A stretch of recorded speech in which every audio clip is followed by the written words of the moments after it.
तो आज हम लोग कंटिन्यू करेंगे बच्चों डाइपोल मोमेंट।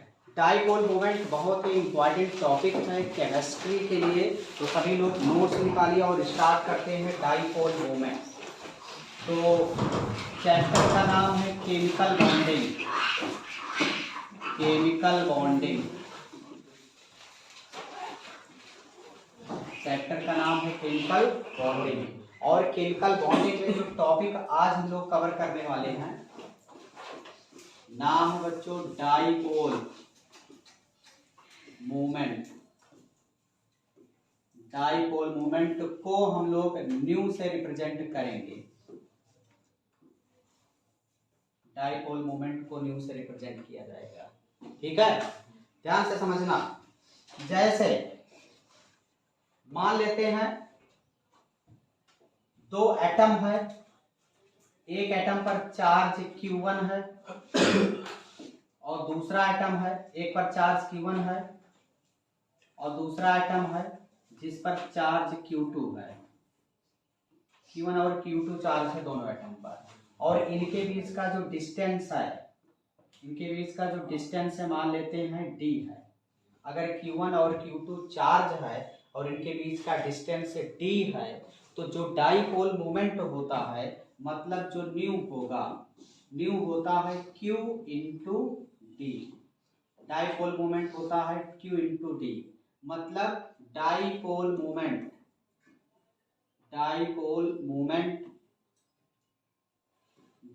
मोमेंट यानी Q equal to charge develop charge, दोनों एटम में से जो चार्ज डेवलप हो रहा है चार्ज इंटू डिस्टेंस कर देंगे, दोनों एटम के बीच का डिस्टेंस। इसी को हम लोग बोलते क्या है, डाइपोल मोमेंट बोलते हैं। क्या बोलते हैं बच्चा लोग? Dipole moment. अब अगर देखा जाए दो केस यहाँ हम लोग देखेंगे। अगर देखा जाए मान लेते हैं इसको, हम लोग मान लेते हैं ए एटम, जैसे मान लिया ए एटम बॉन्डेड है बी एटम से, तो इसमें दो केस हो सकता है।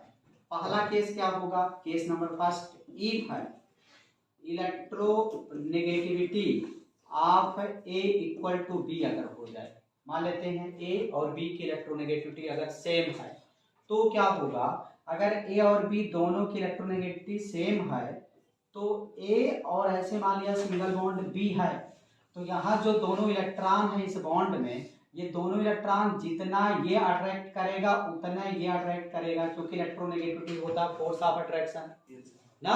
तो अगर सेम इलेक्ट्रोनेगेटिव वाला एटम है तो इस शेयर्ड पेयर इलेक्ट्रॉन दोनों तरफ इक्वल रेट से अट्रैक्ट होंगे। तो इसका मतलब ये हुआ कि shared pair electron lies between the nucleus of both atom, दोनों एटम के न्यूक्लियस के बीच में ही ये शेयर्ड पेयर इलेक्ट्रॉन बचा जाएगा ना तो उधर खींचेगा ना तो इधर खींचेगा, क्योंकि फोर्स ऑफ अट्रैक्शन बराबर है। तो जब दोनों तरफ ये नहीं शिफ्ट होगा, इसका मतलब क्या इस पर कोई चार्ज डेवलप हो पाएगा? नहीं, ना तो इस पर कोई चार्ज डेवलप हो पाएगा। मतलब अगर देखा जाए यहाँ Q इक्वल टू क्या हो जाएगा, 0, और अगर Q इक्वल टू यहाँ 0 है तो डिस्टेंस से मल्टीप्लाई हो जाएगा, तो न्यू इक्वल टू क्या हो जाएगा, न्यू भी हो जाएगा 0। और अगर Q इक्वल टू 0 तो न्यू इक्वल टू 0, यानी डाइपोल मोमेंट 0। और जब डाइपोल मोमेंट 0 होगा, इसका मतलब ये जो A और B के बीच में बॉन्ड है ये हो जाएगा नॉन पोलर बॉन्ड। और नॉन पोलर बॉन्ड अगर किसी मॉलिक्यूल में प्रेजेंट हो तो उसको बोलते हैं नॉन पोलर मॉलिक्यूल। क्या बोलते हैं? Non polar molecule. ये नॉन पोलर मॉलिक्यूल हो जाएगा। अब केस नंबर 2 की अगर हम लोग बात करें, बच्चों, केस नंबर 2, जैसे if electronegativity of A is greater than B, मान लेते हैं ए की इलेक्ट्रोनेगेटिविटी बी से ज्यादा है। तो अगर ए की इलेक्ट्रोनेगेटिविटी बी से ज्यादा है, मान लेते हैं ए और सिंगल बॉन्ड बी ऐसे बंधा हुआ है, तो यहाँ जो शेयर्ड पेयर इलेक्ट्रॉन होंगे वो वो किधर अट्रैक्ट हो जाएंगे, ए की तरफ ज्यादा अट्रैक्ट होंगे। तो ए पर पार्शियल नेगेटिव चार्ज हो जाएगा और बी पर पार्शियल पॉजिटिव चार्ज हो जाएगा। इसका मतलब ये हुआ कि shared pair electron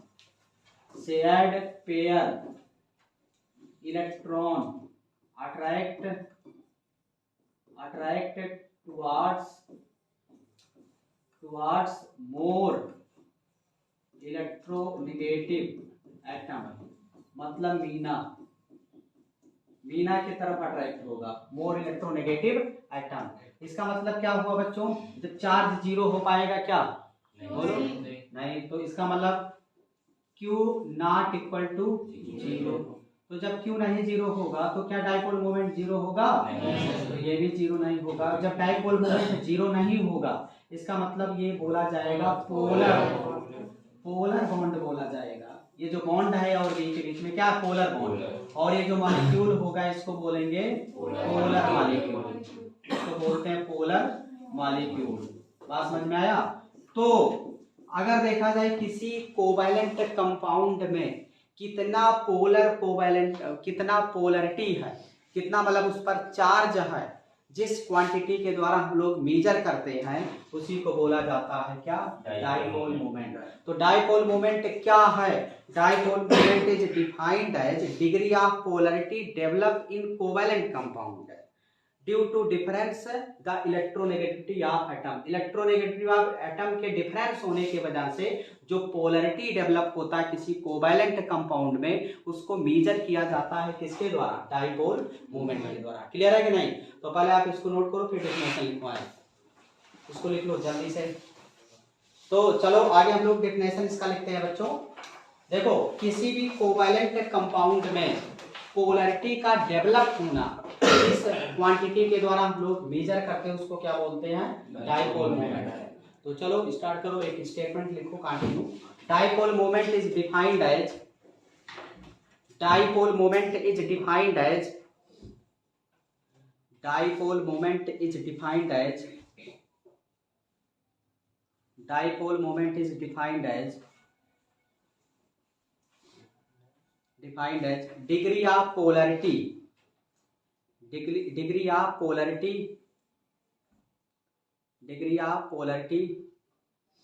developed in covalent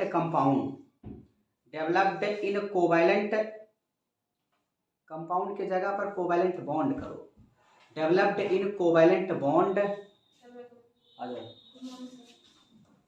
developed in covalent bond due to difference, developed in covalent bond due to difference electronegativity of bonded atom, due to difference electronegativity of bonded atom, due to difference electronegativity of bonded atom का मतलब are measured by dipole moment, are measured by dipole moment, are measured by dipole moment। किसके द्वारा major करते हैं बच्चों, dipole moment के द्वारा। जैसे डाइपोल मोमेंट आपको पता है, डाइपोल मोमेंट मतलब Q equal mu equal to Q into D. अगर देखा जाए बच्चों तो यहाँ Q क्या है, Q है चार्ज डेवलप्ड, जो चार्ज डेवलप हो रहा है एटम पर, और D क्या है, डिस्टेंस बिटवीन एटम या बिटवीन न्यूक्लियस ऑफ एटम, या इसी को बोल सकते हैं इंटर न्यूक्लियर डिस्टेंस, या इसी को बोल सकते हैं क्या, bond length. Inter nuclear distance क्या होता है, बॉन्ड लेंथ ना। इसका आधा कर दे तो रेडियस बन जाएगा। ठीक है, इसको आप नोट कर लो, फिर अगला स्टेटमेंट लिखो।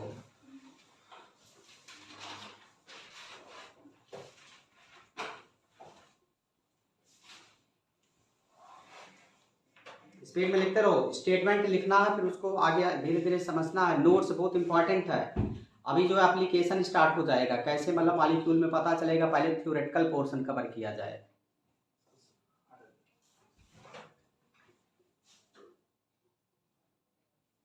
अगला स्टेटमेंट बोले बच्चों, जो डाइपोल मोमेंट होता है ये वेक्टर क्वांटिटी है। कैसा क्वांटिटी है?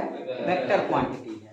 इस वजह से ये सभी रूल को फॉलो करता है जो वेक्टर फॉलो करता है, मतलब it obey all the rule of vector. तो लिखो डाइपोल मोमेंट, अगला स्टेटमेंट लिखो, dipole moment is vector quantity, dipole moment is vector quantity, dipole moment is vector quantity,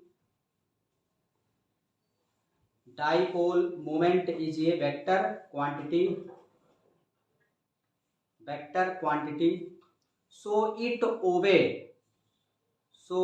obey all the rule of vector analysis, so it obey all the rule of vector analysis. जो vector में जो भी rule लगते हैं यहाँ भी वही rule लगेगा। और मेनली अगर देखा जाए केमिस्ट्री में तो हम लोग डायरेक्शन के आधार पर भी डाइपोल मोमेंट निकाल लेंगे, समझ रहे हो ना। अब अगर देखा जाए तो डाइपोल मोमेंट का डायरेक्शन होता है, और डायरेक्शन होता है less electronegative to more electronegative atom. तो अगला स्टेटमेंट लिखो, लिखना direction of dipole moment, direction of dipole moment is from, direction of dipole moment is from, direction of dipole moment is from Leena to Meena, is from Leena, Leena to Meena, मतलब less electronegative atom to more electronegative. बहुत important बात है। मतलब जो direction हम लोग देखेंगे poly atomic molecule का, जो हम लोग डाइपोल मोमेंट निकालेंगे तो उसका डायरेक्शन जो होगा वो less electronegative atom to more electronegative atom होगा। क्लियर है? अगला पॉइंट है यूनिट, अगर देखा जाए इसका होता है डिवाइड। तो लिखो unit of dipole moment is, dipole moment is divide,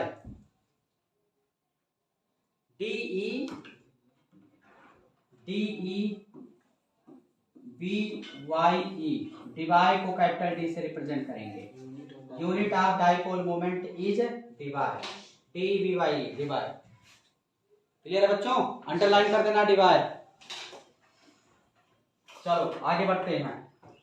अगर देखा जाए बच्चों दो तरीके के मॉलिक्यूल होंगे, सिंपल अगर देखा जाए दो तरीके के मॉलिक्यूल होते हैं।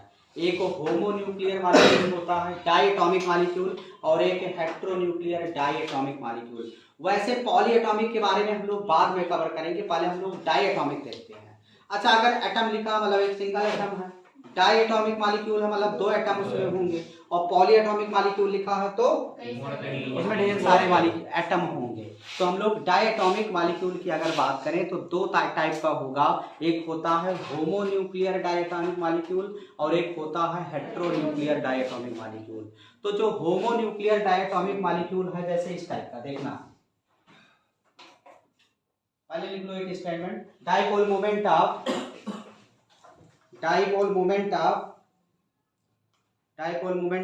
Homonuclear diatomic molecule is 0। Dipole moment of homonuclear diatomic molecule is, dipole moment of homonuclear diatomic molecule is क्या? 0। फॉर एग्जाम्पल देखो बच्चों, for example homonuclear diatomic molecule simple है।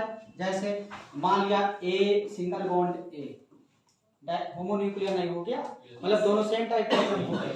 जैसे बी सिंगल बॉन्ड बी, जैसे C single bond C, अगर यहाँ ए चाहे double bond हो ए और चाहे ए ट्रिपल बॉन्ड हो ए, इन सब ये सब क्या है होमोन्यूक्लियर डायटोमिक मॉलिक्यूल है। सबका अगर देखा जाए चार्ज इक्वल टू 0 और चार्ज अगर 0 तो mu equal to 0, dipole moment क्या हो जाएगा 0, मतलब ये सभी क्या हो जाएंगे नॉन पोलर मॉलिक्यूल हो जाएंगे। क्लियर है।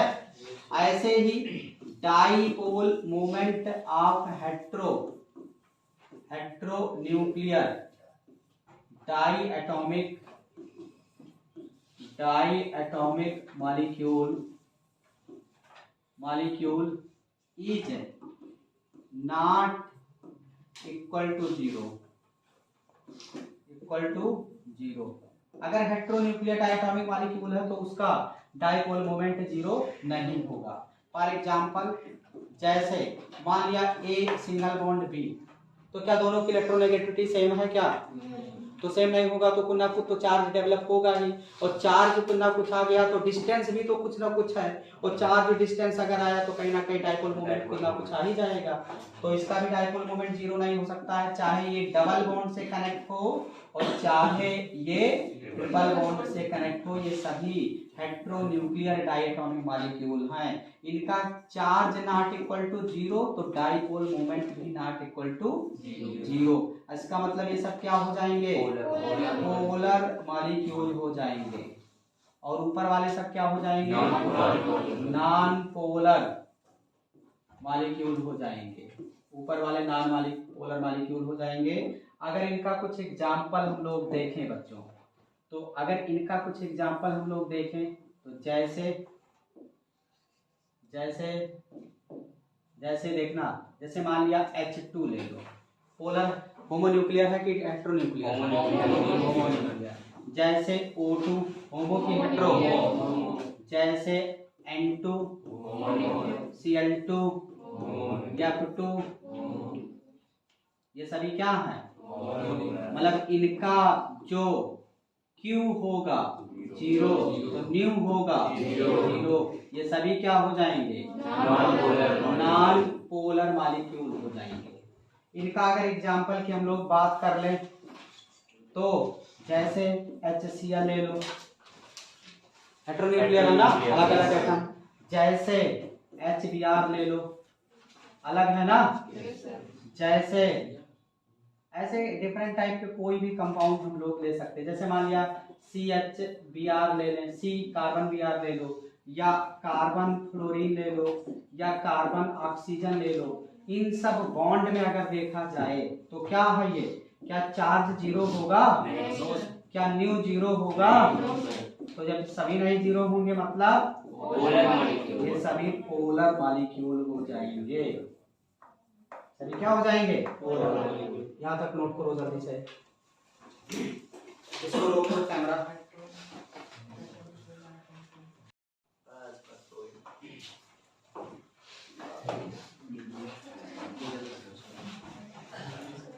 चलिए समझिए बच्चों ध्यान से, अगर देखा जाए दो डिफरेंट इलेक्ट्रोनेगेटिव वाले एटम अगर कनेक्ट हैं तो वहां चार्ज डेवलप होगा, और चार्ज डेवलप होगा तो डाइपोल मोमेंट आ जाएगा कुछ ना कुछ। जितना ज्यादा चार्ज डेवलप होगा मतलब डाइपोल मोमेंट उतने ज्यादा होगा। तो कब ज्यादा चार्ज डेवलप होगा? जब इलेक्ट्रोनेगेटिविटी का डिफरेंस ज्यादा हो जाए दो एटम के बीच में। बात क्लियर है कि नहीं? जैसे समझना ध्यान से, इसका मतलब एक स्टेटमेंट हम और लिख सकते हैं क्या? एक स्टेटमेंट हम ये लिख सकते हैं बच्चा लोग कि dipole moment directly proportional electronegativity difference between atom. मतलब एटम के बीच का इलेक्ट्रोनेगेटिविटी डिफरेंस अगर ज्यादा तो चार्ज डिफरेंस ज्यादा, और चार्ज डिफरेंस ज्यादा तो डाइपोल मोमेंट ज्यादा हो जाएगा कि नहीं? जैसे अगर तुमसे कहा जाए बच्चा, अगर तुमसे कहा जाए, देखना ध्यान से, अगर कहा जाए बताओ HCl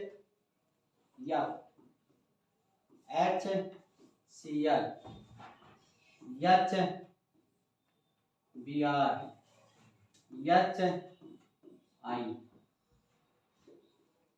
partial negative partial positive, partial negative partial positive, partial negative, partial positive, partial negative, partial positive. तो अगर देखा जाए इलेक्ट्रोनेगेटिविटी डिफरेंस सबसे ज्यादा कहाँ है? पहले वाले में ना, क्योंकि इसकी इलेक्ट्रोनेगेटिविटी ज्यादा है, मोर इलेक्ट्रोनेगेटिव यानी मैक्सिमम इलेक्ट्रोनेगेटिव ये है। तो इलेक्ट्रोनेगेटिविटी इसका ज्यादा, इसका कम, इसका ज्यादा नहीं है तो लगभग इसके बराबर, इसका और कम, लगभग और बराबर, यहाँ और कम डिफरेंस आएगा। तो अगर देखा जाए चार्ज डेवलप कहाँ ज्यादा हो रहा है? पहले वाले ना, इसका मतलब डाइपोल मोमेंट इसका ज्यादा, इससे इसका ज्यादा, इससे। ऐसे ही अगला एग्जांपल, जैसे मान लिया CHF3, CHCl3, CHBr3, CHI3, ये है। अगर तुमसे कहा जाए डाइपोल मोमेंट किसका ज्यादा, तो सबसे ज्यादा डाइपोल मोमेंट इसका, तब इसका, तब इसका। चलो जिसे पूछेंगे वो बताएगा। NH3, PH3, ASH3, किसका डाइपोल मोमेंट ज्यादा? इलेक्ट्रोनेगेटिव डिफरेंस ज्यादा तो इसका ज्यादा। बात समझ में आया? तो अगर इलेक्ट्रोनेगेटिविटी डिफरेंस ज्यादा तो डाइपोल मोमेंट ज्यादा। बात समझ में आया? नोट करो इसे तब आगे बढ़ जाएं। इसको रोक दो 2 मिनट के लिए। तो अब देखिए अगला स्टेटमेंट बहुत ज्यादा इंपॉर्टेंट है बच्चों। देखो 2 तरीके के मॉलिक्यूल होते हैं, एक होता है सिमेट्रिकल मॉलिक्यूल और एक होता है unsymmetrical molecule. Symmetrical molecule, unsymmetrical molecule, ध्यान से समझना। जो सिमेट्रिकल मॉलिक्यूल होते हैं मतलब उनका सिमेट्री लगभग सही रहता है। मतलब अगर देखा जाए जो सिमेट्रिकल मॉलिक्यूल होते हैं उनका डाइपोल मोमेंट 0 माना जाता है, 0 हो जाता है, क्योंकि हर तरीके से जो चार्ज होता है वो कैंसिल आउट होकर के 0 हो जाता है। लेकिन जो अनसिमेट्रिकल मॉलिक्यूल होते हैं, नाम से लग रहा अनसिमेट्रिकल मतलब अनबैलेंस्ड है, तो अनसिमेट्रिकल जो मॉलिक्यूल होते हैं उनका डाइपोल मोमेंट 0 नहीं होता, कुछ होता है। अगर एग्जैक्ट डाइपोल मोमेंट अगर निकालना हो तो इस फार्मूले से हम लोग एग्जैक्ट कैलकुलेट भी कर सकते हैं और आगे कैलकुलेट करेंगे भी। अगर हमें चार्ज दे दिया जाए, हमें डिस्टेंस 2 एटम के बीच का पता चल जाए तो दोनों का मल्टीप्लाई करके हम डाइपोल मोमेंट एग्जैक्ट निकाल सकते हैं।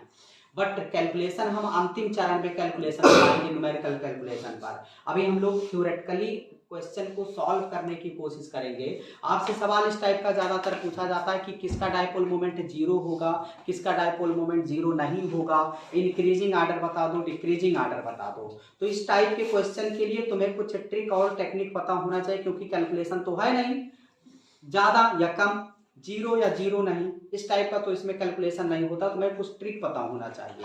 तो वही सब पॉइंट आपको ध्यान देना पड़ेगा जो पॉइंट हम लोग कंटिन्यू कर रहे हैं। अंतिम में कुछ ऐसा भी आता है कि डाइपोल मोमेंट आप एग्जैक्ट कैलकुलेट करो तो इसके लिए चार्ज पता होना चाहिए और डिस्टेंस पता होना चाहिए। तो अभी अंतिम चरण में कैलकुलेशन में हम लोग पहुंचेंगे। अभी आप समझिए सिमेट्रिकल और अनसिमेट्रिकल। अगर सिमेट्रिकल मॉलिक्यूल है तो डाइपोल मोमेंट 0, अनसिमेट्रिकल मॉलिक्यूल है तो डाइपोल मोमेंट 0 नहीं होगा। अब कैसे पता चलेगा सिमेट्रिकल है कि अनसिमेट्रिकल है? तो पहले एक स्टेटमेंट लिखो, फिर सिमेट्रिकल का अनसिमेट्रिकल का कंडीशन बताते हैं। तो लिखो dipole moment of symmetrical molecule is 0। Dipole moment of symmetrical molecule is 0। Symmetrical molecule is 0, underline कर देना, बहुत इंपॉर्टेंट बात है। Dipole moment of symmetrical molecule is 0 while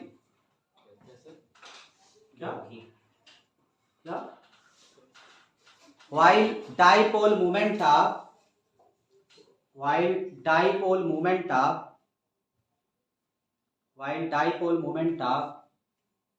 unsymmetrical molecule, dipole moment of unsymmetrical molecule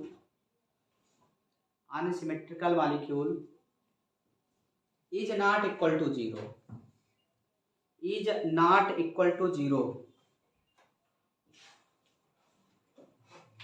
is not equal to 0।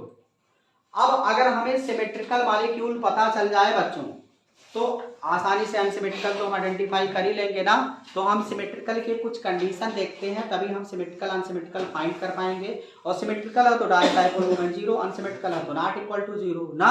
तो अगला statement लिखो, लिखना molecule will be symmetrical, बहुत इंपॉर्टेंट बात है, molecule will be symmetrical, molecule will be symmetrical, molecule symmetrical तभी होगा if it obey, if it obey, if it obey, dash करो पहला point, if it obey dash करके पहला पॉइंट लिखो, atoms attach to central atom, atom attach to central atom should be same, मतलब जितने atom central atom से जुड़े हुए हैं उनका क्या होना चाहिए, सेम होना चाहिए, सभी सेम एटम जुड़े हो सेंट्रल एटम से, atom attach to central atom should be same, मतलब सेंट्रल एटम से जितने भी एटम कनेक्ट हो वो सभी क्या होने चाहिए, सेम होने चाहिए। सबसे पहला कंडीशन सिमेट्रिकल का यही है। और दूसरा पॉइंट क्या है, लिखो दूसरा point, central atom do not have lone pair of electron, central atom के पास कोई लोन पेयर इलेक्ट्रॉन नहीं होना चाहिए, central atom do not have, central atom do not have lone pair electron, central atom के पास कोई लोन पेयर इलेक्ट्रॉन नहीं होने चाहिए। तो सिमेट्रिकल की क्या कंडीशन है बच्चों, पहला condition atom attach to central atom should be same, और दूसरा condition central atom do not have lone pair. अगर ये फॉलो कर लिया मतलब सिमेट्रिकल है, और नहीं फॉलो कर पाया मतलब अनसिमेट्रिकल। तो सिमेट्रिकल अनसिमेट्रिकल आइडेंटिफाई कर लेंगे ना। जैसे एग्जांपल देखिए, फॉर एग्जांपल चलो जिससे पूछेंगे वो बताएगा, BF3 सिमेट्रिकल के अनसिमेट्रिकल, लोन पेयर है कि नहीं बोरो के पास, और सभी एटम सेम है ना। जैसे BCl3, जैसे CH4, जैसे CCl4, जैसे PCl5, जैसे SF6,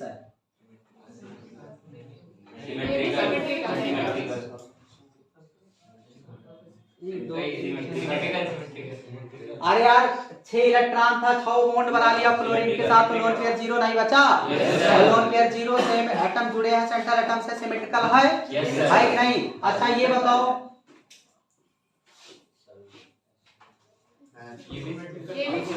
ये भी सिमेट्रिकल है ना, तो ये सभी सिमेट्रिकल है कि नहीं।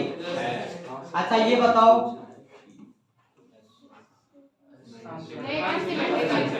भले ही सेम जुड़ा है एटम बट सेंट्रल एटम पर लोन पेयर आ चुका है तो अनसिमेट्रिकल हो जाएगा। ये ध्यान देना, लोन पेयर 0 होना चाहिए सेंट्रल, तो ये अनसिमेट्रिकल है, मतलब इसका डाइपोल मोमेंट 0।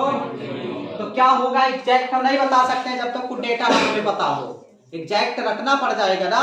एग्जैक्ट तब पूछा जाएगा जब तुम डेटा दे देगा, तब फार्मूला अप्लाई करके तब तुम निकाल सकते हो। तुम केवल इतना बता पाओगे 0 है कि 0 नहीं है, पोलर है कि नॉन पोलर। तो ये सभी मिलकर के क्या हो जाएंगे बताइए, अगर देखा जाए सभी मिलकर के क्या बोले जाएंगे, इनका चार्ज 0, तो इनका न्यू इक्वल टू क्या हो जाएगा 0, मतलब ये सभी क्या हो जाएंगे non polar, non polar molecule होंगे, क्योंकि ये सभी हैं क्या सिमेट्रिकल मॉलिक्यूल हैं, क्योंकि ये सिमेट्रिकल का सारा कंडीशन फॉलो कर रहे हैं।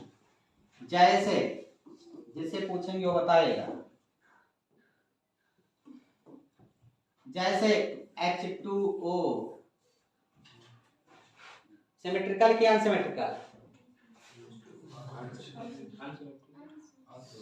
भले ही सेम टाइप के एटम जुड़े हैं, लोन पेयर आ गया ऑक्सीजन पर ना, तो अनसिमेट्रिकल। जैसे देखो लोन पेयर है, जैसे H2S लोन पेयर है ना, जैसे ROH ये अल्कोहल है, देखो लोन पेयर।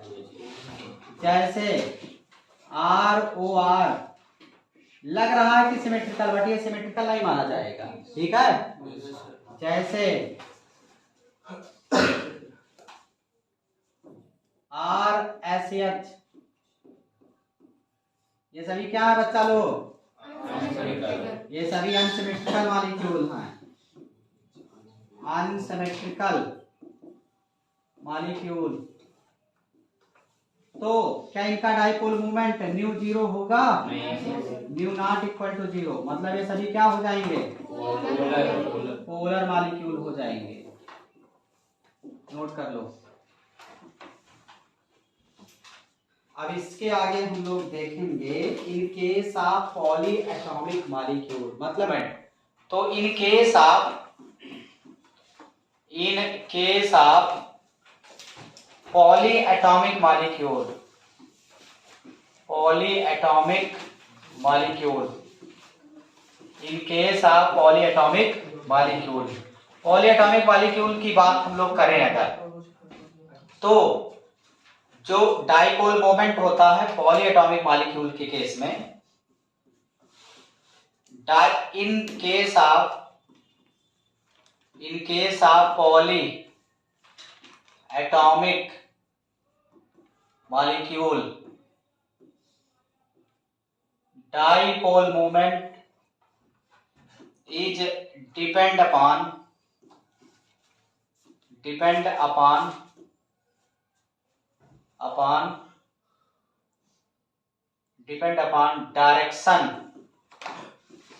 direction and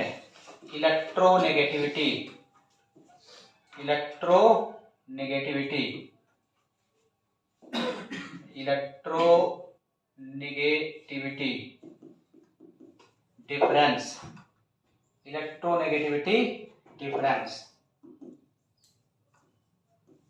बात समझ में आया? मतलब अगर पॉली एटॉमिक मॉलिक्यूल है तो मेनली किस पर डिपेंड करेगा, डायरेक्शन पर। फॉर एग्जांपल जैसे BF3 है आपका, पॉली एटॉमिक मॉलिक्यूल है कि नहीं है? अगर देखा जाए सेंट्रल एटम, आपको पता है डाइपोल मोमेंट का डायरेक्शन होता है किधर से किधर, लीना टू मीना की तरफ, less electronegative atom to more electronegative atom. तो अगर इसका स्ट्रक्चर हम लोग बनाए बच्चों, तो स्ट्रक्चर ऐसे फ्लोरीन और ऐसे फ्लोरीन, इस तरीके का स्ट्रक्चर इसका होता है। और आपको पता है डायरेक्शन डाइपोल मोमेंट का, less electronegative to more electronegative atom, तो एक ऐसे हो गया इधर लेस से मोर की तरफ ना चार्ज जाएगा कि नहीं, लेस से मोर की तरफ ऐसे। और ये अगर देखा जाए 120 पर है, कितने पर है 120। अगर देखा जाए एक less electronegative to more electronegative, तो इधर भी ऐसे जाएगा चार्ज। तो अगर देखा जाए 120 का आधा अगर हम कर दें तो कितना 60, और 60 जैसे करेंगे तो ये वाला और ये वाला हो जाएगा 180, और 180 पर वेक्टर कैंसिल आउट नहीं हो जाता है, कोई वेक्टर है 180 पर है तो कैंसिल आउट नहीं हो जाएगा। तो अगर देखा जाए इस वजह से, देखो फिर से समझो, ये 120 पर है, एक उधर खींच रहा है एक उधर खींच रहा है, तो दोनों का फोर्स जो है लगभग बराबर अगर है तो ओवरऑल नेट सीधा हो जाएगा ना, सीधा हो जाएगा। तो 120 का आधा 60 हुआ, और जब ये सीधा हो जाएगा नेट, तो ये सीधा और ये इधर सीधा है तो 180 आ जाएगा। तो 180 पर दो अपोजिट डायरेक्शन में वेक्टर जा रहा तो कैंसिल आउट होगा। इस वजह से यहाँ डाइपोल मोमेंट यानी न्यू का वैल्यू हो जाएगा क्या, 0। ये डायरेक्शन के आधार पर पता चला। और अगर सिमेट्री के आधार पर देखें तो हम लोगों को पहले से पता है BF3 का डाइपोल मोमेंट 0 होता है। क्लियर है ना? जैसे देखना, जैसे मान लेते हैं दूसरा मॉलिक्यूल ले लें, CCl4 ही ले लो आप, CCl4। तो अगर देखा जाए CCl4 अगर है तो एक सेंट्रल एटम ले लो आप ऐसे, एक Cl, एक Cl, एक Cl, एक Cl, ऐसे। अगर इसका हम लोग ज्योमेट्री की बात करें तो टेट्राहेड्रल ज्योमेट्री होता है, इस टाइप का हम बना रहे हैं, देखिए। तो अगर हम लोग डायरेक्शन की बात करें तो लेस टू मोर इलेक्ट्रोनेगेटिव, मतलब इधर कार्बन लेस इलेक्ट्रोनेगेटिव है, क्लोरीन मोर, तो इधर ऐसे डायरेक्शन होगा इसका वेक्टर का, ऐसे, और इधर डायरेक्शन होगा, तो ये दोनों कैंसिल आउट कर देंगे कि नहीं? एक इधर होगा ऐसे और एक इधर होगा, तो ओवरऑल कैंसिल आउट हो जाएगा कि नहीं? तो डाइपोल मोमेंट कितना बचा? 0। लेकिन अगर यहाँ एक फ्लोरीन हो जाता, तब फ्लोरीन एक हो जाता, तब तो फ्लोरीन हो जाता तो इधर ज्यादा खींच लेता, उधर कम खींच पा रहा है, तो अनसिमेट्रिकल टाइप का नहीं हो जाएगा, तो ज्यादा डिसबैलेंस होगा, तो चार्ज 0 नहीं होगा, कुछ ना कुछ चार्ज आ जाएगा, मतलब कुछ ना कुछ डाइपोल मूवमेंट हो जाएगा। सारे एटम सेम है तो तब जाकर के कैंसिल आउट हो रहा है, जितना इलेक्ट्रोनेगेटिव ये है उतना ये है, तब तो कैंसिल आउट हुआ। इधर ज्यादा स्ट्रॉन्ग होता तो क्या कैंसिल आउट होगा? तो उधर ज्यादा नेगेटिव चार्ज जनरेट हो जाएगा, और ज्यादा चार्ज डेवलप होना ही डाइपोल मूवमेंट ही तो है, पोलैरिटी ज्यादा हो जाएगा। जैसे देखना बच्चों ध्यान से, जैसे एक होता है, ध्यान से समझना, SF6। अब अगर हम लोग हाइब्रिडाइजेशन, अभी आगे आने वाला टॉपिक हाइब्रिडाइजेशन है, अगर हम लोग हाइब्रिडाइजेशन वगैरह निकाले तो sp3d2 हाइब्रिडाइजेशन और ऑक्टाहेड्रल ज्योमेट्री या स्क्वायर बाइपिरामिडल इसकी ज्योमेट्री होती है, हम लोगों को अभी नहीं पता है। स्ट्रक्चर में अगर इसका बनाऊं, देखना, तो स्ट्रक्चर इसका इस टाइप का होता है, जैसे सल्फर है, सल्फर और फ्लोरीन ऐसे कनेक्ट है, ध्यान देना बच्चों, ऐसे 4 फ्लोरीन ऐसे कनेक्ट है, अरे समझो यार, 4 फ्लोरीन इस तरीके से कनेक्ट है, डायरेक्ट है, तो ये इस तरीके का जो कनेक्शन है एक प्लेन में है, ऐसे, मतलब एक ही जैसा डिस्टेंस पर है सब लोग, बात समझ में आया? और जो 2 फ्लोरीन और कनेक्टेड होते हैं यहाँ, एक फ्लोरीन ऐसे हो जाएगा एकदम ऊपर टॉप पर, और एक हो जाएगा ऐसे नीचे, ऐसे टॉप पर। तो अगर इसका हम लोग एग्जैक्ट स्ट्रक्चर की बात करें तो देखो, पिरामिड, एक पिरामिड नीचे हो गया ना, और एक पिरामिड ऊपर हो गया, पिरामिड ऐसे, तो 2 पिरामिड हो गया, तो बाइपिरामिडल, और स्क्वायर दिख रहा है ना, तो इसलिए इसका नाम हो गया स्क्वायर बाइपिरामिडल ज्योमेट्री होता है। जब हाइब्रिडाइजेशन पढ़ाएंगे तो ट्रिक वगैरह बताएंगे, सारे मॉलिक्यूल की ज्योमेट्री तुम आसानी से दिखा सकते हो, बता सकते हो। अभी तुम्हें बहुत ज्यादा दिमाग नहीं लगाना है, केवल ये समझना है SF6 का स्ट्रक्चर ऐसे बनता है, क्लियर है ना? आप समझो, समझना ध्यान से। अब अगर देखा जाए बच्चों, ये वाला फ्लोरीन जो टॉप पर है और ये वाला 180 पर है कि नहीं, तो इसके वजह से कैंसिल आउट होगा कि नहीं? मतलब जितना ये अपने तरफ खींचेगा इलेक्ट्रॉन को, उतना ये खींचेगा, तो 2 वेक्टर 180 पर है तो कैंसिल आउट हो गए ना। अगर देखा जाए ये और ये भी 180 पर ही तो है, तो 180 पर ये है तो ये इसको कैंसिल आउट कर देगा, ये और ये दोनों कैंसिल आउट कर देंगे कि नहीं? तो अगर देखा जाए इसका डाइपोल मोमेंट क्या बचा? इसका डाइपोल मोमेंट 0, यानी ये क्या हो जाएगा? नॉन पोलर मॉलिक्यूल, क्या हो जाएगा? Non polar. ओके, बहुत इंपॉर्टेंट बात है। अगला नीट में बार बार हर साल ये आ रहा है, देखना, NH3 और NF3, ध्यान से समझना बच्चों, NH3 NF3 2 मॉलिक्यूल हैं, दोनों का डाइपोल मोमेंट कंपेयर करना है।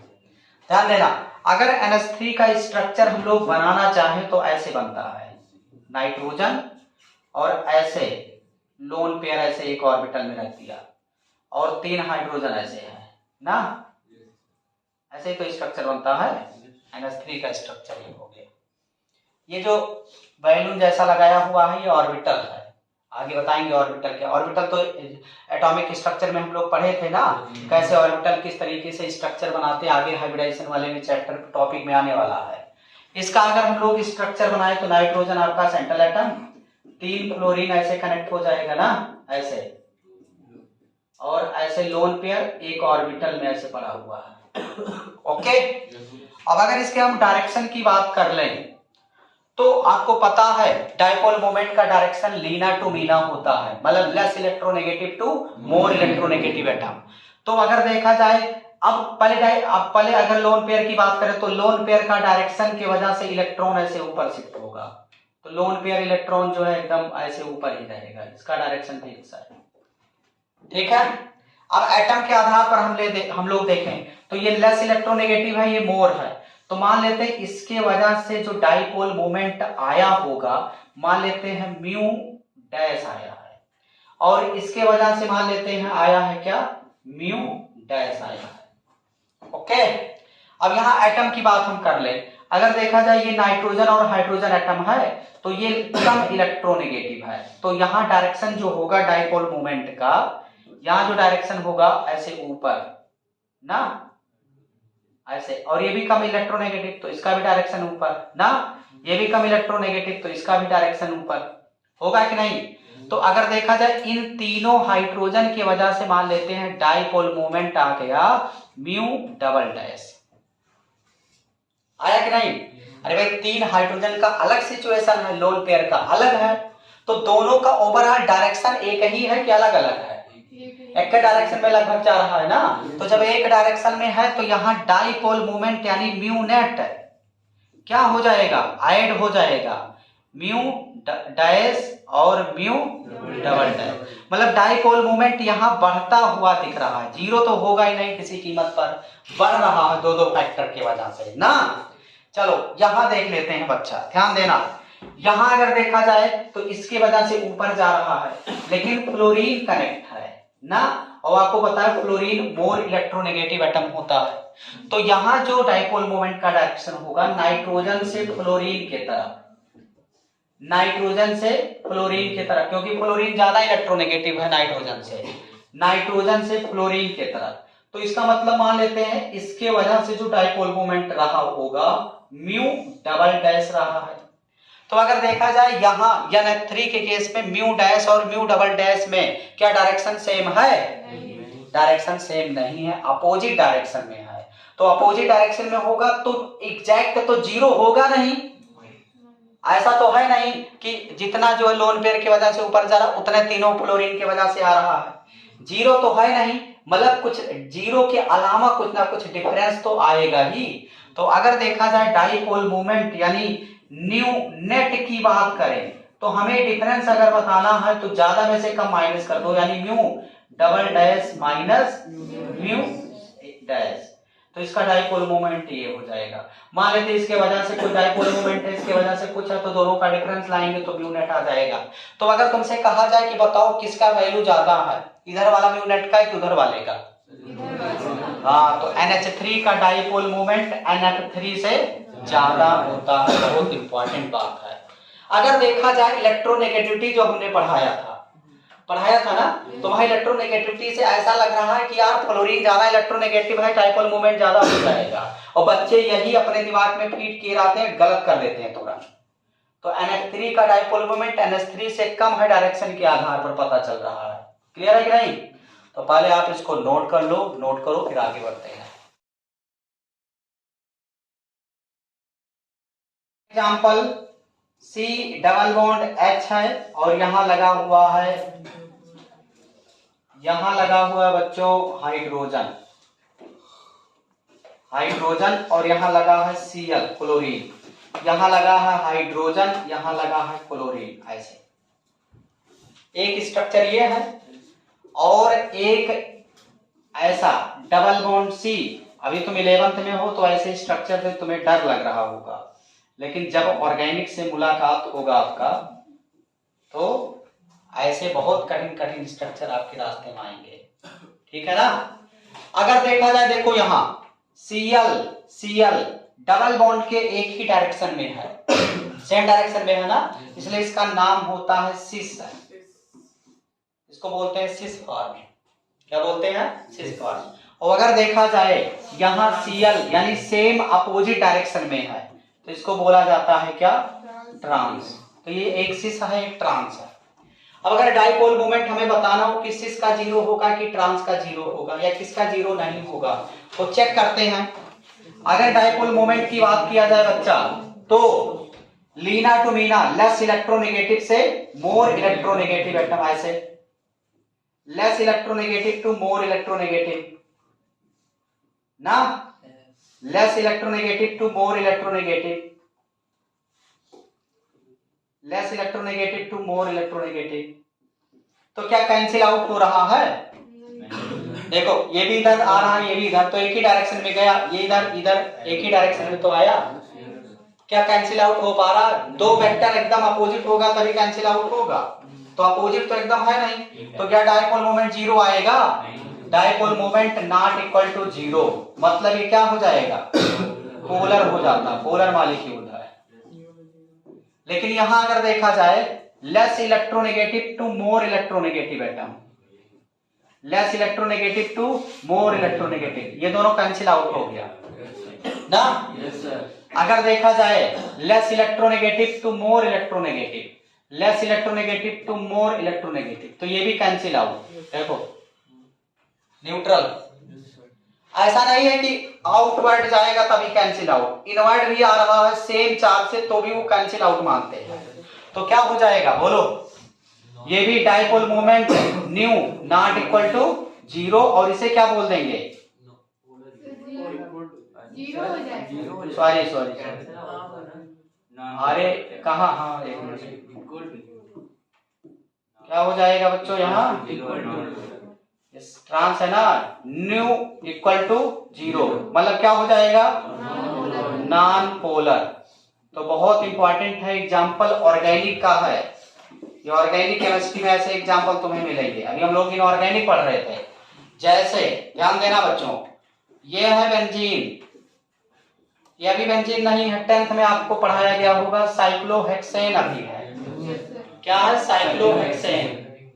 रिंग बन गया तो साइक्लोटर्म यूज करते हैं 1 डिग्री प्रीफिक्स के लिए। आगे नोमेनक्लेचर वगैरह डिटेल में बताएंगे तब तुम्हें कंफर्म होगा। अभी ऐसा दूसरा चैप्टर बीच में आ जा रहा है तो तुम्हें कम समझ में आएगा, केवल तुम्हें डायपोल मोमेंट ध्यान देना बस। तो क्या होगा? ऐसे डबल बॉन्ड लगा दिया अल्टरनेट में तो बन गया बेंजीन। क्या बन गया? बेंजीन। या अगर ऐसे इसको लिख दे तभी बेंजीन है। ये गोले का मतलब आगे तुम्हें समझ में आएगा, ये रिजोनेंस बताता है। क्या बताता है? रिजोनेंस। तो अगर यहाँ ऐसे लगा है Cl और यहाँ भी लगा है Cl, तो अब इसके रिस्पेक्ट में ये वाला कार्बन, जैसे मान लिया यहाँ कोई भी ग्रुप लगा है, इसका जस्ट जो बगल वाला कार्बन, ये कार्बन है, ये भी कार्बन है, ये भी कार्बन है, ये भी कार्बन है, ये भी कार्बन, तो इसको बोलते हैं अर्थो। अर्थो ये वाला हो जाएगा मेटा, मेटा, और सामने वाला होता पैरा। यदि बेंजीन से कुछ लगा हो तब यहां तो मेटा पैरा कुछ होगा नहीं, अभी नहीं है, समझ रहे हो कि नहीं? एग्जामिनर वाइवा में कई बार पूछ रहा था, 12th बोर्ड वाले वाइवा में ऐसे बना दिया, बेटा अर्थो मेटा पैरा क्या है, तो बेटा लोग ऐसे ये अर्थो, ये मेटा और ये पैरा, क्या हो जाएगा?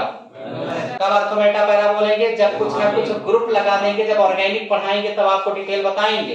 ये थोड़ा सा बता दिए। तो ये पैरा पर क्लोरो, अर्थो पर क्लोरो लगा है, इसका अगला स्ट्रक्चर ऐसे बना दें। दूसरा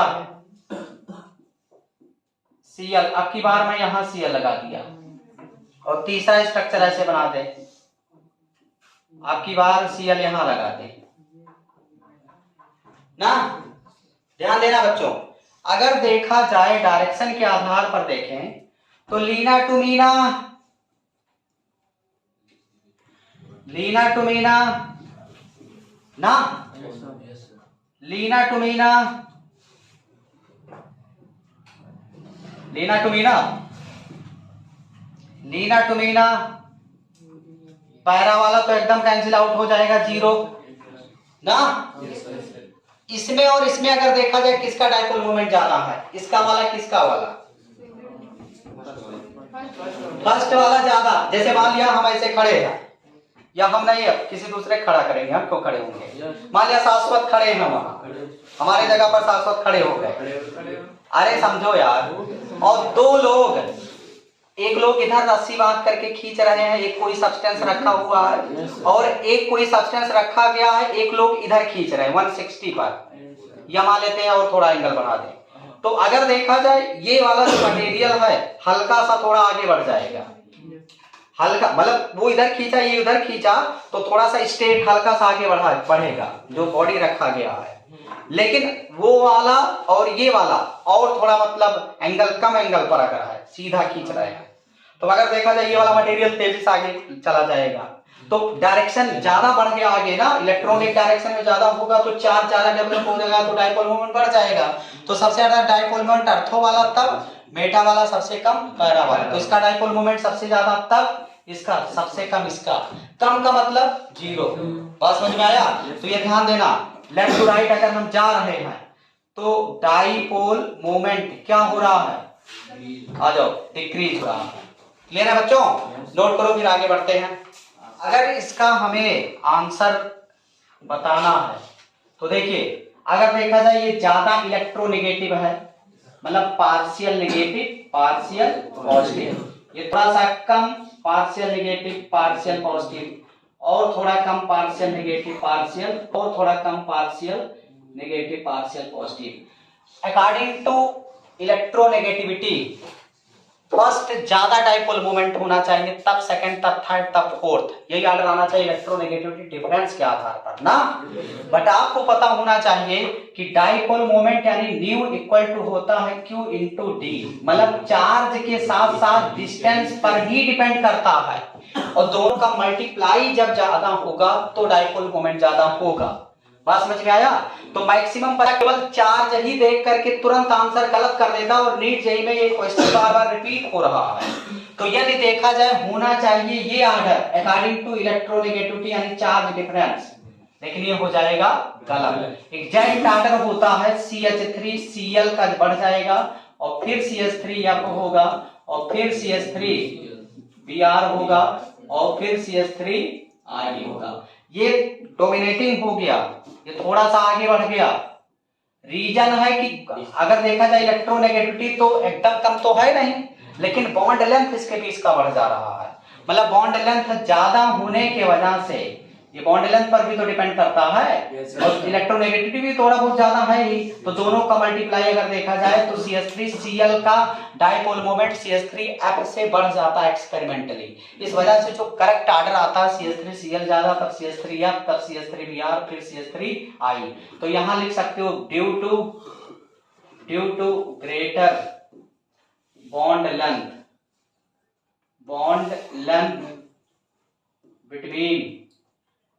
between carbon and Cl। Clear है कि नहीं? अब अगर देखा जाए यहां तो और बढ़ जा रहा है बॉन्ड लेंथ, भले बॉन्ड लेंथ बढ़ जा रहा है तो एक और कम नहीं हो गया, कौन? इलेक्ट्रोनेगेटिविटी चार्ज कम हो जाएगा, दोनों ज्यादा जब रहेगा राउंड ऑफ करके, और तब उसका मल्टीपल जो है ज्यादा होगा तो डाइपोल मोमेंट ज्यादा हो जाएगा। तो ये ध्यान देना स्पेशल, ये तुम्हें 12th में जाओगे तो एक चैप्टर आएगा हेलो एल्केन हेलो एरीन, तो वहां भी एग्जांपल मिलता है, इस वजह से ज्यादा इंपॉर्टेंट हो जा रहा है क्योंकि कई जगह है। इसको देखते हैं, नीट 2020 का सवाल है, क्या करा? Which are the following set of molecules will have zero dipole moment. किसका डाइपोल मोमेंट जीरो है? तो डाइपोल मोमेंट जीरो करने के लिए आपको पता होना चाहिए, हम लोग एक एक करके डिस्कस कर लेते हैं। अच्छा, अगर हम लोग पहला ऑप्शन पर जाएं तो फर्स्ट ऑप्शन में BF3 है, जीरो है ना, HF का जीरो नहीं होगा, हेटेरोन्यूक्लियर डायटोमिक मॉलिक्यूल, CO2 का भी जीरो, 1,3 डाइक्लोरोबेंजीन का भी जीरो नहीं होगा। अगर ये होता, देखो Cl तो 1 2 3 4 1,4 डाइक्लोरोबेंजीन का डाइपोल मोमेंट जीरो होगा, बट 1 2 जीरो नहीं है, 1 3 का जीरो नहीं है। तो ये ध्यान देना, इसका जीरो नहीं होगा, इसका जीरो नहीं होगा, और CO2 जीरो होगा, कैसे पता चला? ऐसे, तो इधर Leena to Meena cancel out हुआ कि नहीं? जीरो हो जाएगा ना। चलो दूसरा हम लोग एग्जांपल देख लेते हैं। अगर सेकंड एग्जांपल देखा जाए, क्या इसका जीरो होगा डाइपोल मोमेंट? नहीं, क्योंकि अनसिमेट्रिकल है। इसका जीरो होगा?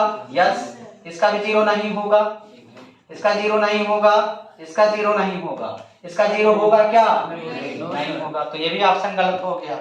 यहाँ देखे BF3 जीरो होगा, यहाँ भी Cl2 जीरो होगा, CO2 जीरो होगा, 1,4 डाइक्लोरोबेंजीन जीरो होगा, तो सी ऑप्शन करेक्ट। यहाँ देखो इसका ही जीरो नहीं होगा, ये जीरो हो जाएगा, इसका जीरो नहीं होगा, इसका जीरो हो जाएगा। तो कौन ऑप्शन सही है बच्चा? सी ऑप्शन करेक्ट, नोट करिए। अगला सवाल दे दें। चलो एक क्वेश्चन और, अभी इस पर और प्रैक्टिस करना था। न्यूमेरिकल वाला पोर्शन टाइम भी ओवर हो गया आज का, लेकिन कल कराएंगे। न्यूमेरिकल वाला पोर्शन तो करना ही पड़ेगा, चार्ज वगैरह निकालना है। देखो अगला सवाल है, which of the following NEET 2017 का है ये। which of the following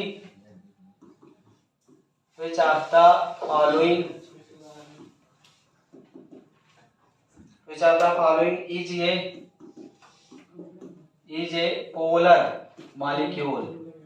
करें इसमें कौन पोलर मॉलिक्यूल? पहला ऑप्शन दे दिया बच्चा SF4, सेकंड ऑप्शन दे दिया है SiF4, थर्ड ऑप्शन गिवन है XeF4 and fourth option given है BF3। कह रहा है इसमें कौन सा डाइपोलर मॉलिक्यूल है?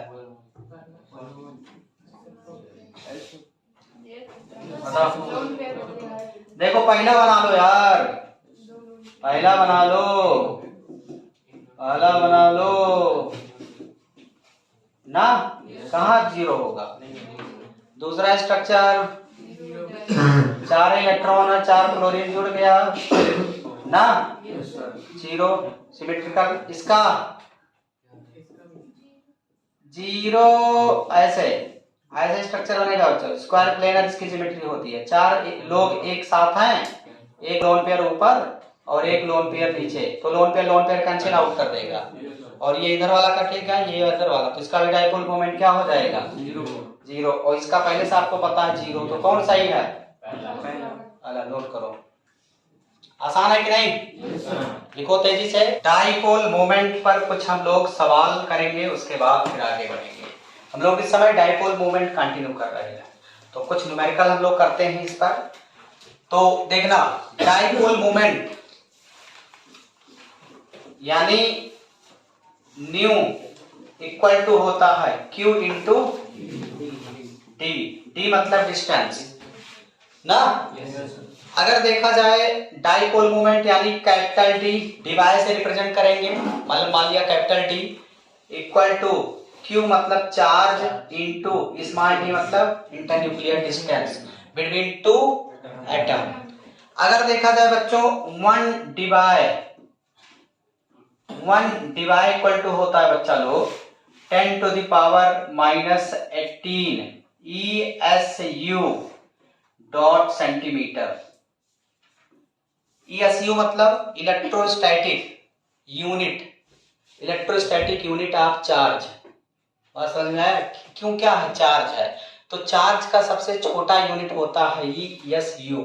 वैसे चार्ज का जो मतलब SI यूनिट होता है, क्या होता है? कूलम। लेकिन सबसे छोटा यूनिट होता है ESU। जब हम CGS में जाएंगे, तो CGS में जाओगे तो लेंथ का यूनिट क्या हो जाएगा? सेंटीमीटर। और अगर कूलम है तो मीटर में जाना पड़ेगा, तो ये ध्यान देना, सेंटीमीटर में है। तो अब आपको पता होना चाहिए, जैसे मान लिया हमें चार्ज निकालना हो तो डी दिया होगा और डिवाइड दिया होगा तो हम निकाल सकते हैं।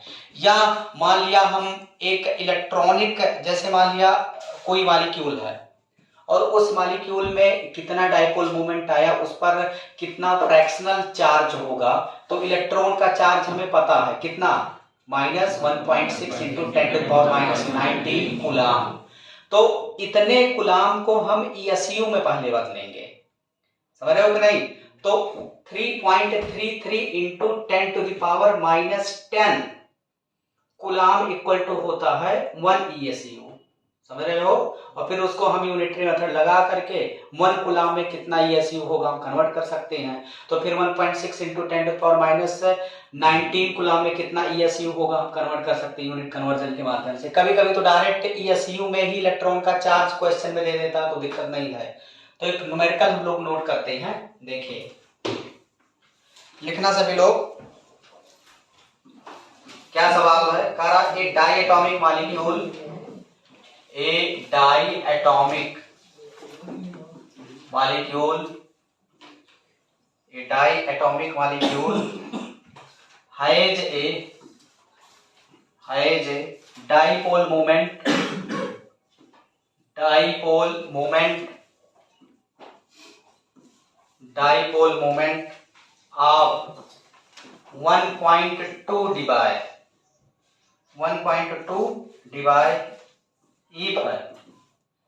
if its bond length is equal to 10 to the power minus 10 metre. अगर 10 to the power minus 10 metre है तो सेंटीमीटर में ले जाना पड़ेगा ना। then the fraction of an electronic charge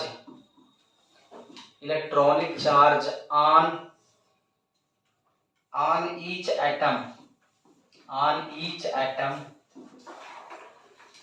will be, first option दे दिया बच्चों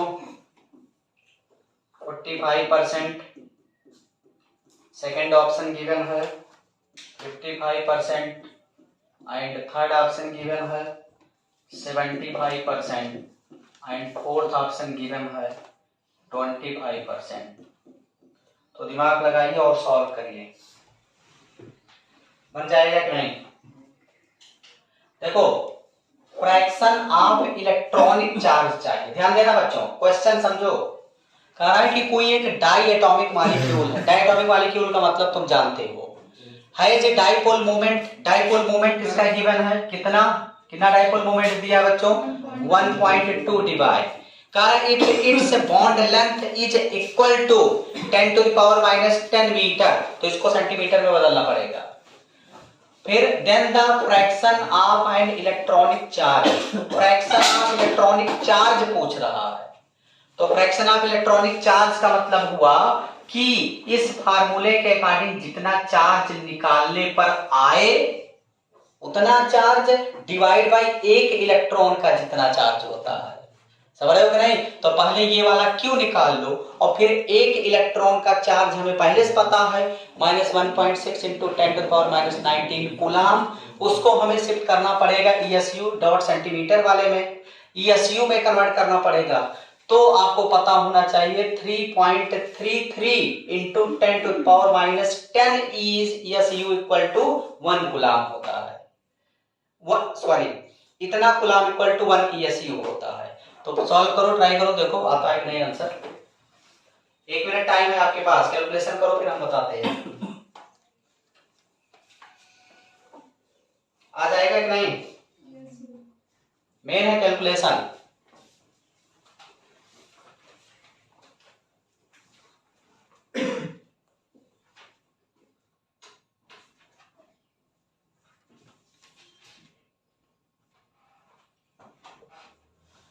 बताएं क्या जाएगा।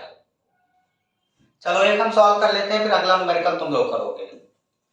चलो बताओ, देखो डायटोमिक मॉलिक्यूल है, अगर देखा जाए आपको पता है dipole moment mu equal to क्या पता है Q इंटू डी, ये पता है ना। और Q यानी कितना दिया है बताओ, Q कितना दिया है, सॉरी न्यू कितना दिया है 1.2। अच्छा एक डिवाइड में 10 टू द पावर कितना होता है -18, तो इसका मतलब आपको पता है यहाँ हम डायरेक्ट ESU के फॉर्म में अगर कन्वर्ट करना चाहे 1.2 मतलब 1.2 Debye equal to Q into distance ना। और अगर इसको हम लोग ESU डॉट सेंटीमीटर में लिखें तो क्या हो जाएगा 1.2 into 10 to the power -18 equal to Q निकालना है इंटू डिस्टेंस कितना 10⁻⁻10 है, सेंटीमीटर में लिखना है -8 सेंटीमीटर। तो यहां से Q निकालो सब लोग। तो Q निकालोगे आ जाएगा Q इक्वल टू आ जाएगा 1.2 इंटू 10⁻⁻18 डिवाइड बाई 10⁻⁻8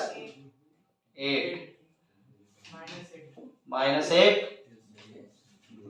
तो क्या हो गया 1.2 इंटू 10⁻⁻10 ESU। इतना चार्ज आ रहा बच्चों। अब इतना चार्ज आ रहा, अगर चार्ज पूछ लेता किसी एटम पर चार्ज डायरेक्ट बताओ तो Q इक्वल टू आ गया, ओके। लेकिन ये कह रहा fraction of ion electronic charge बताओ, इसका मतलब इलेक्ट्रॉन से भी रिलेट करना है। तो फ्रैक्शन निकालना, इसका मतलब फ्रैक्शन मतलब कम डिवाइड बाई ज्यादा, तभी तो फ्रैक्शन में आएगा। तो ये इलेक्ट्रॉनिक चार्ज आया डिवाइड बाई इलेक्ट्रॉन, एक मतलब चार्ज आ गया एटम पर। अब हमें एक इलेक्ट्रॉन का चार्ज निकालना चाहिए। तो देखना, बट चार्ज ऑन इलेक्ट्रॉन कितना -1.6 इंटू 10⁻⁻19 कूलम इतना होता है। अच्छा, आपको ये पता होना चाहिए unit conversion 3.33 into 10⁻⁻10 coulomb equal to होता है 1 ESU। ये भी चार्ज ना और ये भी चार्ज, मतलब इतना 1 ESU में इतना कूलम होता है। बात समझ में आया? अब अगर देखा जाए तो 1 कूलम इक्वल टू ESU कितना 1.33 इंटू 10⁻⁻10 ना। तो अगर देखा जाए उतना है तो 1.6 इंटू 10⁻⁻19 कूलम अगर है तो क्या करेंगे 1/3.33 इंटू 10⁻⁻10 इंटू 1.6 इंटू 10⁻⁻19। और इसको जब सॉल्व करेंगे आप तो आना चाहिए 4.8 इंटू 10⁻⁻10 ESU। तो डायरेक्ट चाहे हम ये डेटा याद कर लें कि इतना कूलम इतना ESU के बराबर होता है। और मैक्सिमम न्यूमेरिकल में तो डायरेक्ट इलेक्ट्रॉन का चार्ज ESU के पावर में दिया भी रहता है। तो ये पता चल गया एक इलेक्ट्रॉन का चार्ज ESU के पावर में। तो फ्रैक्शन ऑफ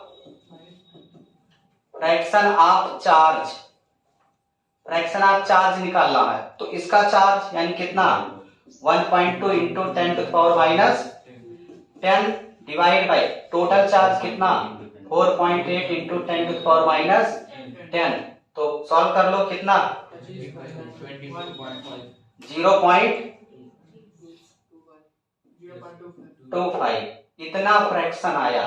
और अगर परसेंटेज पूछ लेता, ये परसेंटेज दिया है परसेंटेज के फॉर्म में, तो क्या करेंगे 0.25 इंटू 100 तो आ जाएगा कितना परसेंट। तो कोई ऑप्शन मिल रहा है क्या? नोट करो जल्दी से। तो इस टाइप के न्यूमेरिकल भी आपके एग्जाम में आते रहते हैं, नोट करो जल्दी से।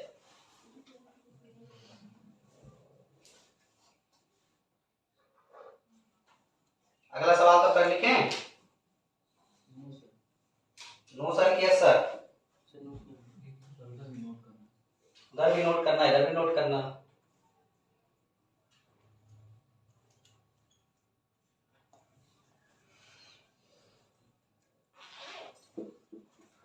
एक नीट 2013 का सवाल है, थोड़ा सा इधर मैं कट कर रहा हूं इधर नोट कर रहा हूं, देखते हैं कितने लोग इसको बता पाते हैं।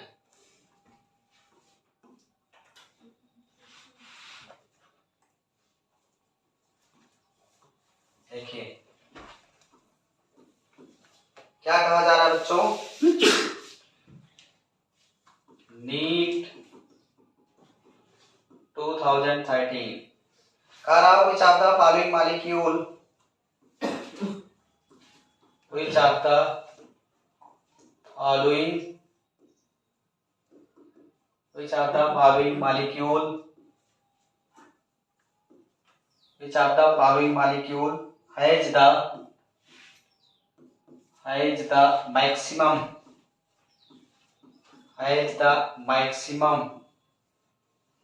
maximum dipole moment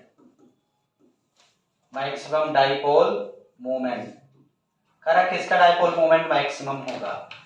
first option given है बच्चों CO2, सेकंड ऑप्शन गिवन है CH4 and third option given है NH3 and fourth option given है NF3। करा किसका डाइपोल मोमेंट इसमें मैक्सिमम है, जल्दी बताओ।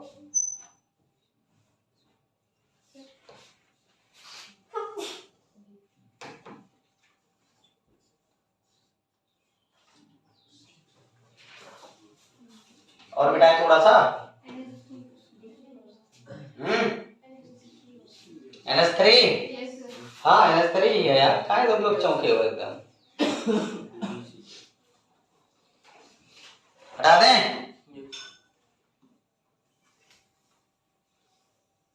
देखो अगर देखा जाए बच्चों तो CO2 स्ट्रक्चर अगर बनाओगे ऐसे लीनियर स्ट्रक्चर होता है इसका ना, लीना टू मीना वेक्टर का डायरेक्शन होता है डाइपोल मोमेंट का डायरेक्शन। तो less electronegative to more electronegative, less to more, तो वेक्टर डायरेक्ट 180 पर है तो cancel out, new equal to 0 ना। इसका अगर बनाए हाइड्रोजन सिमेट्रिकल मॉलिक्यूल है कि नहीं, तो इसका भी डाइपोल मोमेंट क्या हो जाएगा 0। अगर इसका हम लोग बनाए तो NH3 एक लोन पेयर 3 हाइड्रोजन, ये तो होगा, और इसका बनाए तो एक लोन पेयर 3 फ्लोरीन। तो अगर इन दोनों में हम लोग चेक करें डाइपोल मोमेंट तो इसका तो ऊपर, इसका भी ऊपर ना। अगर देखा जाए लीना टू मीना ऐसे इधर जाएगा, यहाँ देखिए डाइपोल मोमेंट का डायरेक्शन एक ही डायरेक्शन में है, और यहाँ देखो लीना टू मीना नीचे आ रहा है फ्लोरीन की वजह से, तो अपोजिट डायरेक्शन में तो कैंसिल आउट होकर के डाइपोल मोमेंट कम हो जाएगा NH3 का ना, तो NH3 का ज्यादा है। बात समझ में आया। तो सबसे ज्यादा NH3 का, तब NF3 का, और इन दोनों का डाइपोल मोमेंट 0 यानी बराबर है। ठीक है, तो कौन ऑप्शन सही है NH3। नोट करो, एक न्यूमेरिकल तुम लोग ट्राई करोगे आंसर तक पहुंचोगे, देखते हैं कर पाते हो कि नहीं।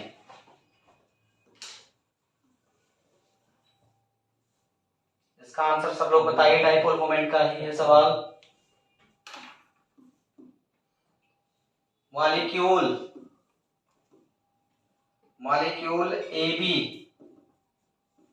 AB has a bond length of 1.67 angstrom. तो 1 एंगस्ट्रॉम में कितना मीटर और कितना सेंटीमीटर, आपका दिमाग लग जाएगा ना। Angstrom and a dipole moment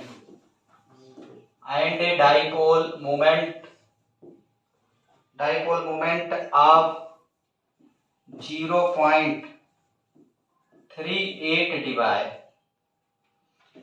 the fractional